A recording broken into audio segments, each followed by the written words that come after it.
And I welcome you all to the Friday Life Factory March 2022 in partnership with the Private Sector Development and Employment Promotion GIZ PSD project and co-founded by the European Union and General Ministry for Economic Cooperation and Development BMZ.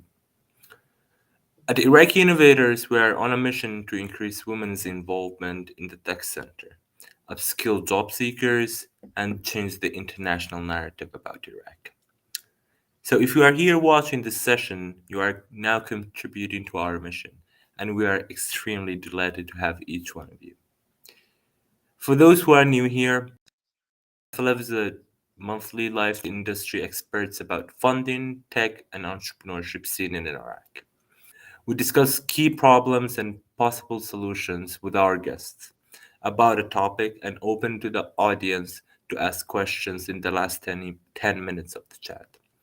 So make sure to post your questions in the comment and we will get them answered. This month is special as we celebrated women across the world for International Women's Day. We dedicate today's live to the women of Iraq and hope to educate on key employment challenges that they face, the factors that have been causing them, and what could be a few possible solutions.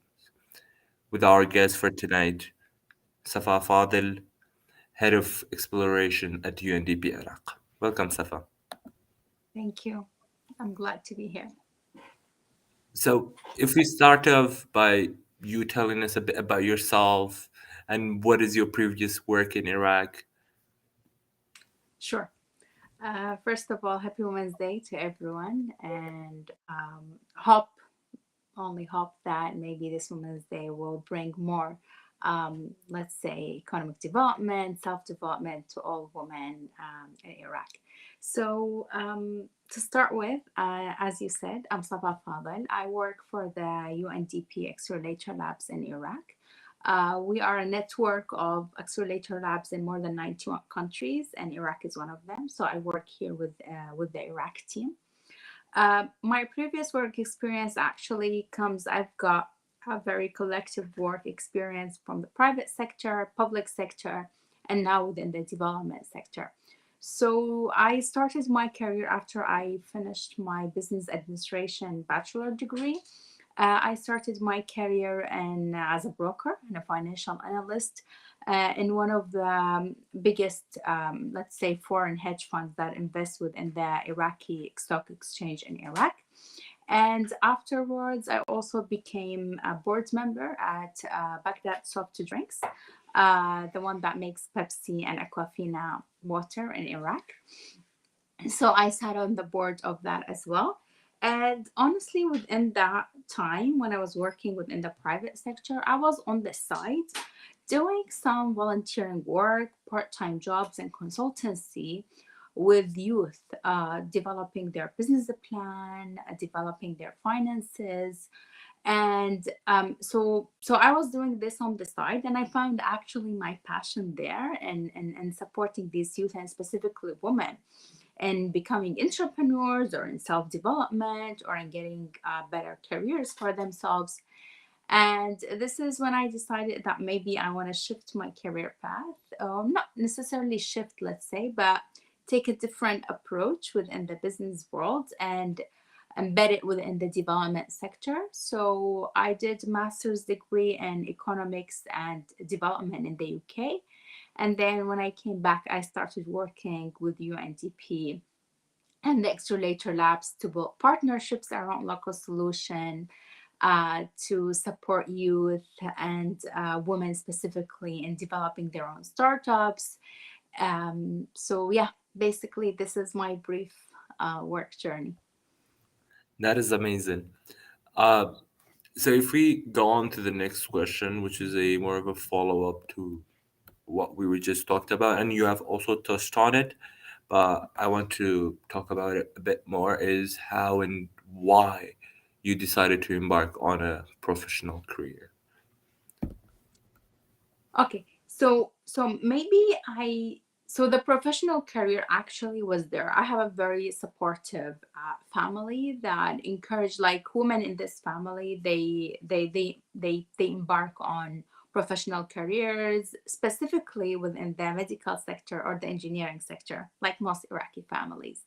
But women, they do have a role there. What I had to make a choice of is having a career path within the private sector and the development sector.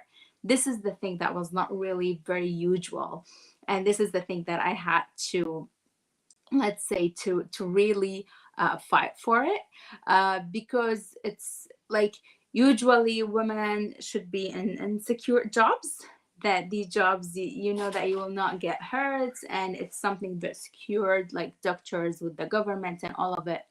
But I decided, like, early on in my life, honestly, I saw a demand. I saw, first of all, I saw oversupply of doctors. No offense to anyone, but I saw a supply of doctors and engineers and pharmaceutical, and I wanted, like, I decided for myself that maybe I want to study business, because I see a lot of demand for people in business, private sector, development sector, that is not really fulfilled. So yeah, that's the career path that I noticed early on when I was 17, that maybe this is something that would evolve in the future, and I want to be part of it. Okay, great. So now, if we start on the topic, only around 12% of women in Iraq are in the workforce. Why do you think that number is so low? Wow. To be honest, the number is not only low in Iraq, the number is low within our region. So even within our region, the unemployment rate for men is in the 20s, but for women, it's double that. It's like 42% in this region. So if I want to start, maybe I would start with something that is a bit general, talking about the region as a whole, which is there are like societal and cultural limitation on women within this region. And these societal and cultural limitations, there are two factors to them. First of all, they're imposed by the society. So this is what you are expected to do. This is what you're expected to behave. You're not really expected to be following your passion, seeking self-development, seeking financial independence. So that is one thing. But this also affects on the mentality of women in the Arab states. And then they start feeling that maybe this is not something we should go after. Maybe this is something we should not really work hard for. So I think these societal and cultural limitations, they're like, they go two way. They're from the society, but also they impact us, and they change the way we think about ourselves, to be precise. So I think this general issue exists in the regions, also exists in Iraq. But I think another thing that it's really important here to focus on, it's the access to education. Access to education, like, we've got formal education and we have informal education. Formal education is what we're taught at schools, when you go to high school and you go to college. But there's also this kind of informal education that you get from workshops, fellowships, capacity building trainings, from attending events, conferences, networking with different people. So like all these stuff that are not really within the specific box, they're not really there, but that you can get from other sources, to develop your English skills, your finance accounting skills, all of these things that you don't really learn within the formal education. And I think it's really important to focus on this as an issue, because already we have a problem with the formal education in Iraq. Not all women actually go to college, and not all women go to high school and all of it. But on top of that, even women who have access to that have another issue of not having access to a lot of other opportunities that are there. And I think my third point would be something that is to youth, Iraqi youth, but also to women more specifically. It's the lack of economic diversification in Iraq. As we know, more than 90 but like we're an oil dependent country, so more than 90% of our revenue are dependent on oil. That means other sectors within the economy, they are not really like flourishing, they're not really growing. And that means, and of course the government of Iraq, they already announced that they don't want to have more public sector employment in Iraq, and this means less job opportunities. And the private sector, on the other hand, is not really flourishing and evolving. Beside, of course, the oil sector, of course, there are other sectors like developing now. You've got like all these food delivery companies and different startups that are coming up in Iraq. But still, if we see the percentage, it's not really as big as we would hope. And of course, that provides less opportunities for youth in general to work, but also more challenging and specifically to women to work and operate in it. So I think my main reasons would be, of course, the cultural and societal would impact all. But of course, access to education is a very big one. But the overall reality of the country and the lack of economic diversification is something that adds up to the whole pile. I totally agree. All of them are really intertwined with each other. That makes tackling one issue very hard when you look at it as a whole. Uh, and also when it comes to the, for example, the private sector, for example, you mentioned delivery companies, the startups that are coming up, which is great. We're very happy to see that. But when it comes to employment for women, since there are delivery companies, there are delivery startups, it's more male employees because those are who do the deliveries, and that makes the ratio even higher, the difference.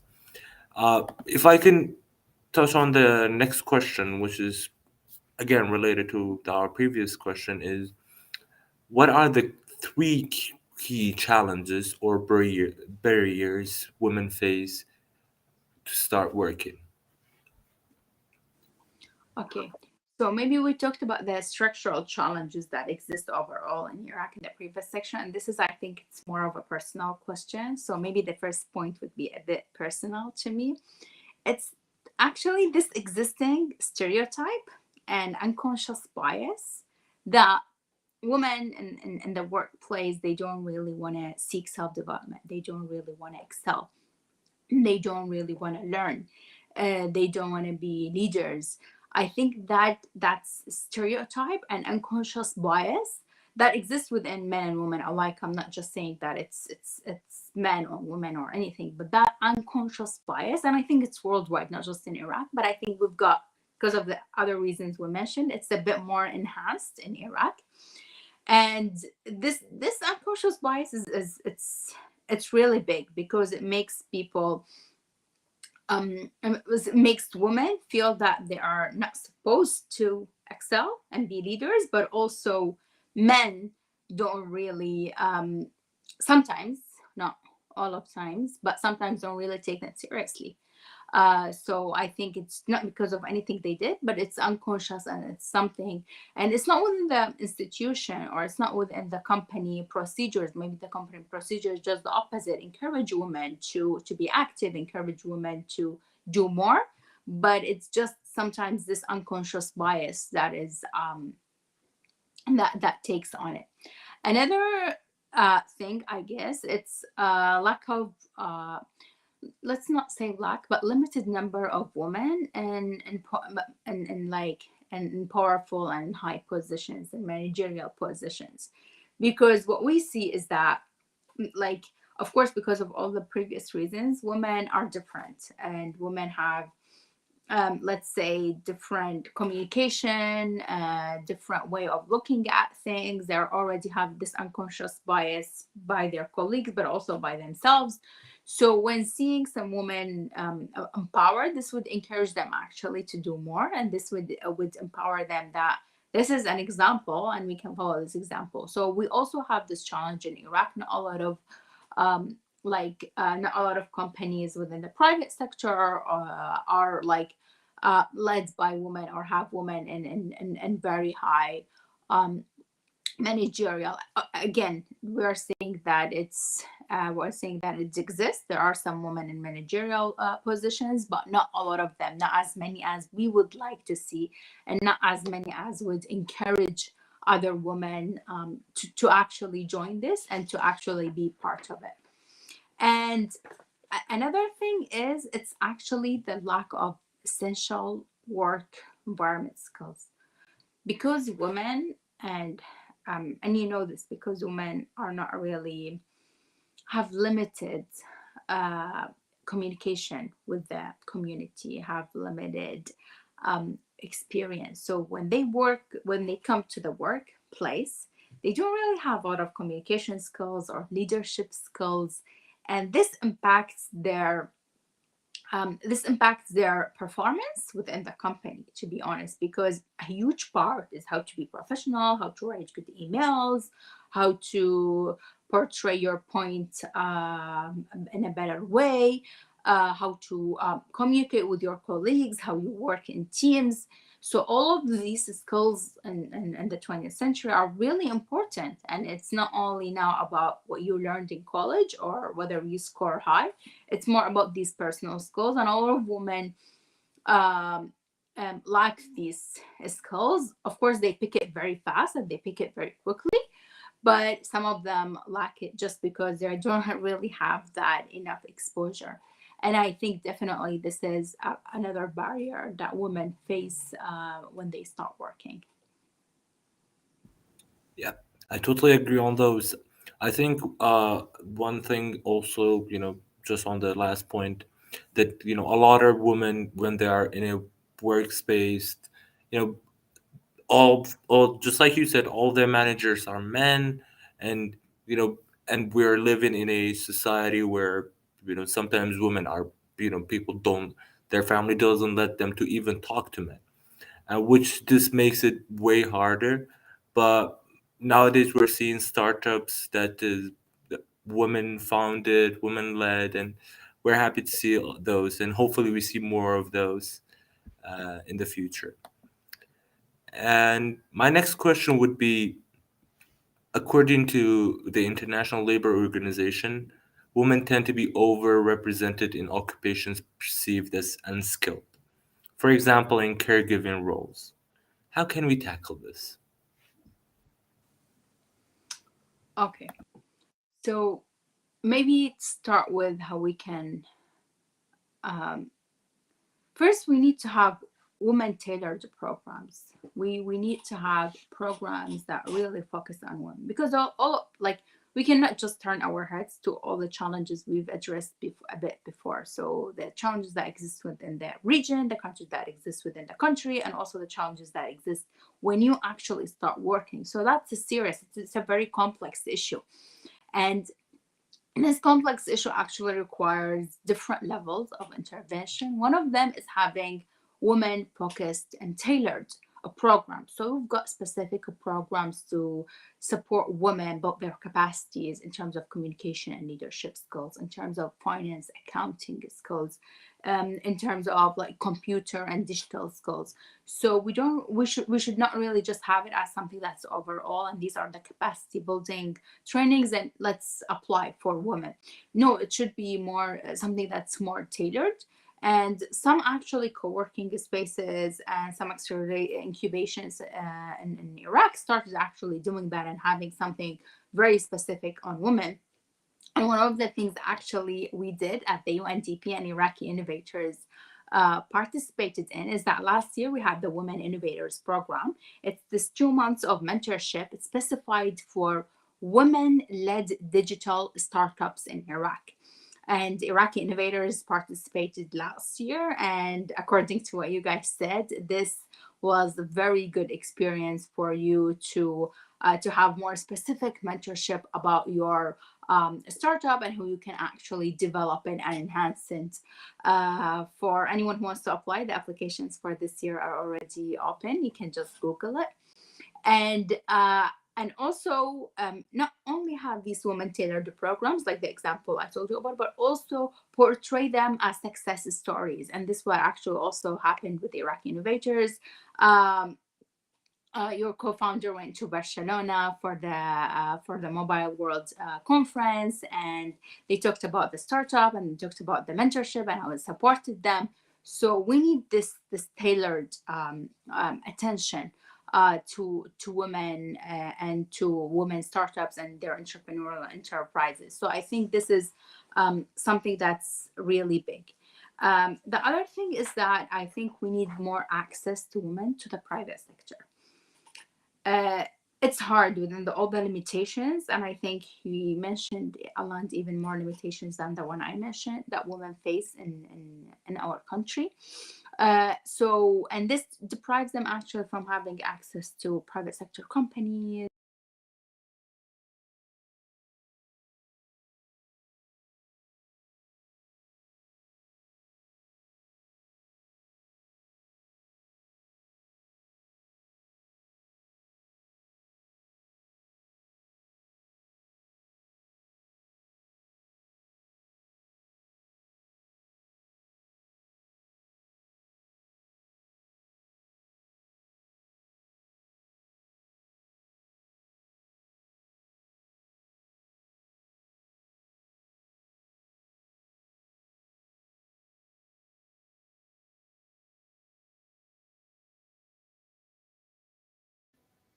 Uh, Sorry everyone, this internet got disconnected. Just give us a minute. Okay, and she's back. Welcome back, Safa. My bad connection. Yes. It's totally fine. Okay, I'm sorry.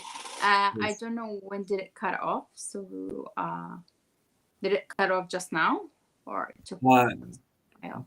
30 seconds. That's all it was, We Uh, were talking about tailoring the attention and everything. And Okay. So yeah, I passed that point of having women focused and tailored opportunities. I moved to that second point, which is the provide access to the private sector. So women need to have access to the private sector to be actually early on, so they can actually, when they graduate, they know that this is the private sector. This is the right set of skills, knowledge that we need in order to be active within this sector. And there are two ways I think we can do that. One of them is to have more of educational institutions and private sector partnerships, so they can offer them more internships and fellowships and more trainings early on when women are actually still even part of the educational system. So when they graduate, they know what companies are there, what is the demand for, what skills they need to build, how they should formulate their CVs or resumes. So I think this is really important. Another important part is to have more digital solutions that give you information about what's happening in the private sector, like what you're guys doing at Iraqi Innovators, but also having digital solutions that connect youth with universities, private sector women. And actually, the UNDP is working on one of these solutions, which is a platform that should be launched soon that will connect youth, entrepreneurs, private sector companies, public sector universities. So I think these digital solutions we should utilize digitalization and create digital solutions that would help us to have that engagement of women within the private sector and have that engagement early on.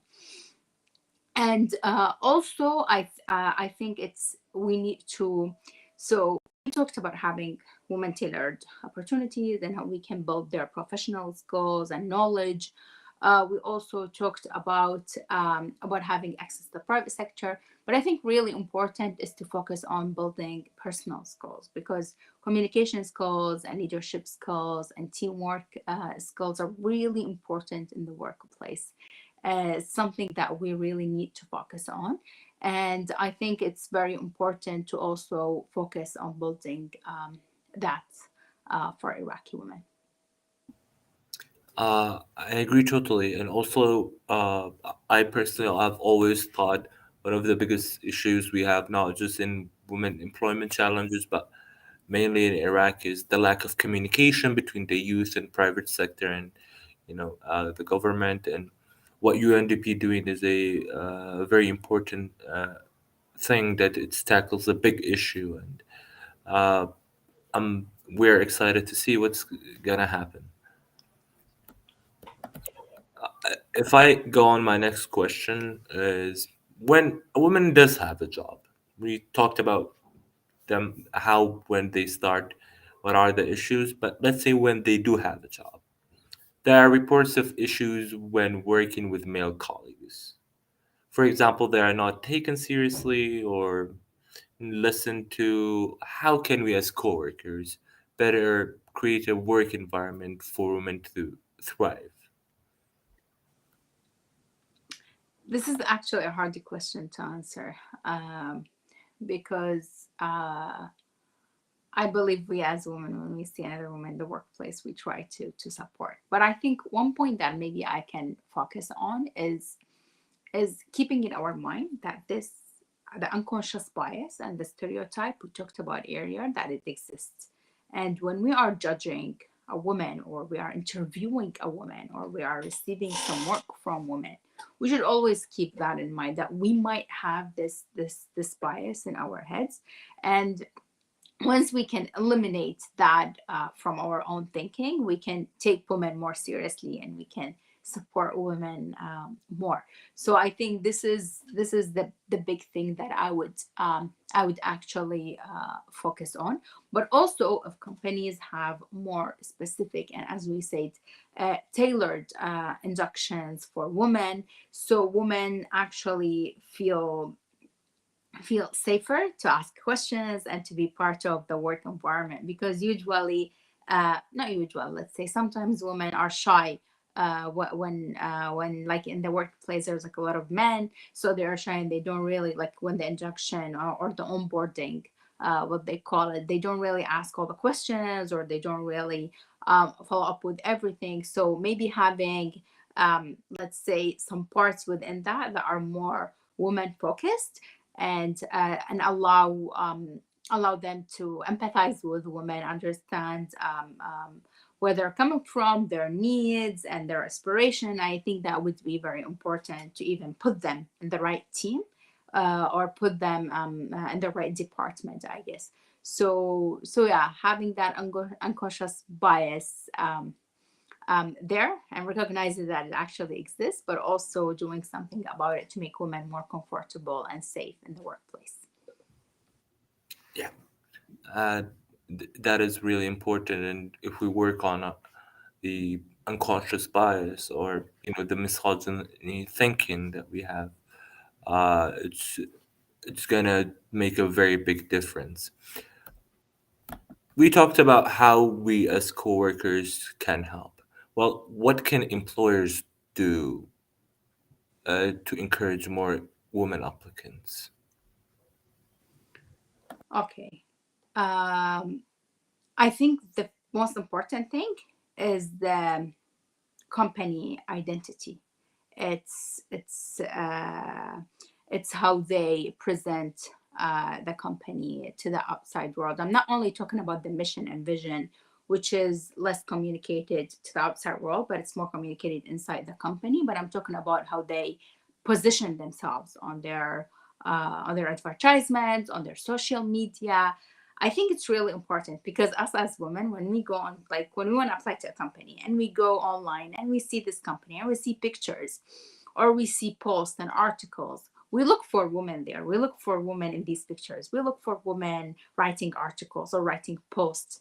This is something we look for. And I think so in order to encourage more applicants, it starts even before publishing the application, but how you portray yourself to the outside world, and is your messaging indirectly encouraging women to be part of your institution or your company. So I think this is really big. The other thing is that make your job advertisement to the point. So women, we tend to apply to things that we know 100% we can perform this job. So if the job application has like other requirements, that even if like two or three requirements that we don't feel that we fulfill, we will not apply. But men will actually apply, because men they are more risk takers, and they'll be like, yeah, this would be easy for me and I would learn it on the job. So I think one way is that if institutions and companies to structure their job application in a way that's actually to the point, and that it's specifically only gives information about the job requirements, then more women be encouraged to apply because they would know they can actually fit in that position. And the other thing is simply to look beyond application and metrics. I think a lot of women do care within the job interview, not only when they fill the application. So I think companies should have some procedures of like the percentage of women that should be included in the interview stage. And as a result, this would indirectly make you choose some women to be part of the interview panel. I'm not saying that a percentage to include women in your company, but I'm just saying to give them the chance to speak for themselves, because some women, they're maybe not the best within job applications, but they can definitely see the qualities they have when they are part of the interview. So yeah, basically it starts even before opening the job advertisement, and then even to the way you choose your new employees. I totally agree on that one. I mean, when we look at a brand and we see it's all men, we think, okay, this is just men only. And if a woman would see that, be like, okay, this is not my place to apply for a job, when they have a job opening. So it's really important to start on there. My next question would be, how can we support women who have to balance between work and home? Okay, so maybe there are a lot of options out there, but the ones I can think of is it's I think first of all, and this one also came because of the COVID-19 and everything that happened. It's remote work. Remote work seemed to be very something that very supportive to women who would have to care about home, child, but also care about work. So I think remote work would be something that would support women in balancing between work and home, because usually our jobs now, like recently, is still 4 or 5 p.m. And even with, like, for women with children, they can't really keep them in school or the kindergarten till that late. They would need also to seek family support. So if we have that balance between actually having to be physically present in the office, but also having remote work advantages that you can take. So maybe it would be 50-50, or you can spend some hours in the office, but then some hours at home. I think this would definitely support women who want to be present at home, but also want to aspire and have a career of their own. Adding to that, of course, having facilities that would enable women to maybe like have a playground for children, for like big companies or something, that would be also very encouraging for women to, because they know they can care about their family while they're doing what they love and they're doing their passion. So I think there are like many other ways, but these are the ones I'm thinking of right now. Well, those are very good points. With the flexibility with remote work really helps to uh, be able to balance things out, and having a place dedicated, in big corporates, you know, just like how we have smoking areas in big corporates, it's depreciated.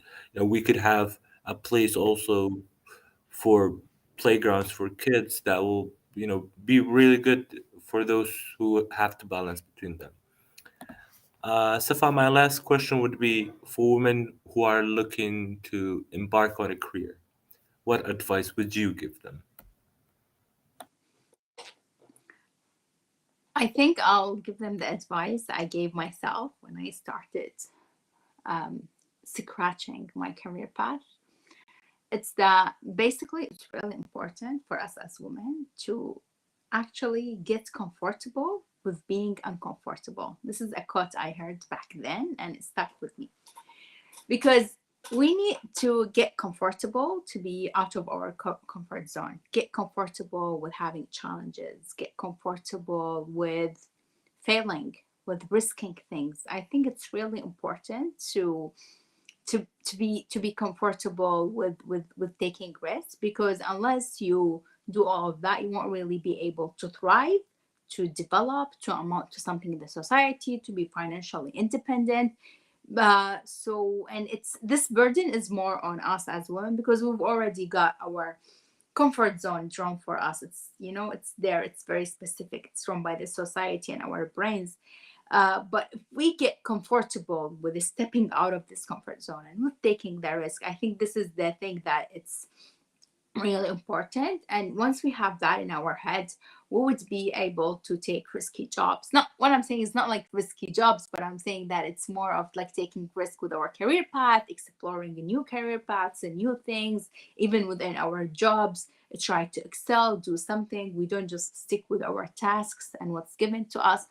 So I think this is the advice I would give. It's, of course, you should invest in your personal skills, invest in your knowledge, invest in the way, you collaborate with your team and everything. But I think it's also, it's the foundation is to see what we already have in our brain, and how we can get ourselves to be more risk takers, and to, in order to thrive in our life and our job. That's such a nice advice. Be comfortable by not being comfortable. Safa, thank you very much for being here tonight with us, and everyone who are watching. Thank you for listening to us and listening to Safa talk about all these important topics, and having solutions, addressing the problem. Safa, do you have any last words that you want to say? No, I'm good. All right, thank you for having me here. It was really fun to be part of this. Thank you for being here. Well, everyone, good evening, and we'll see you next time.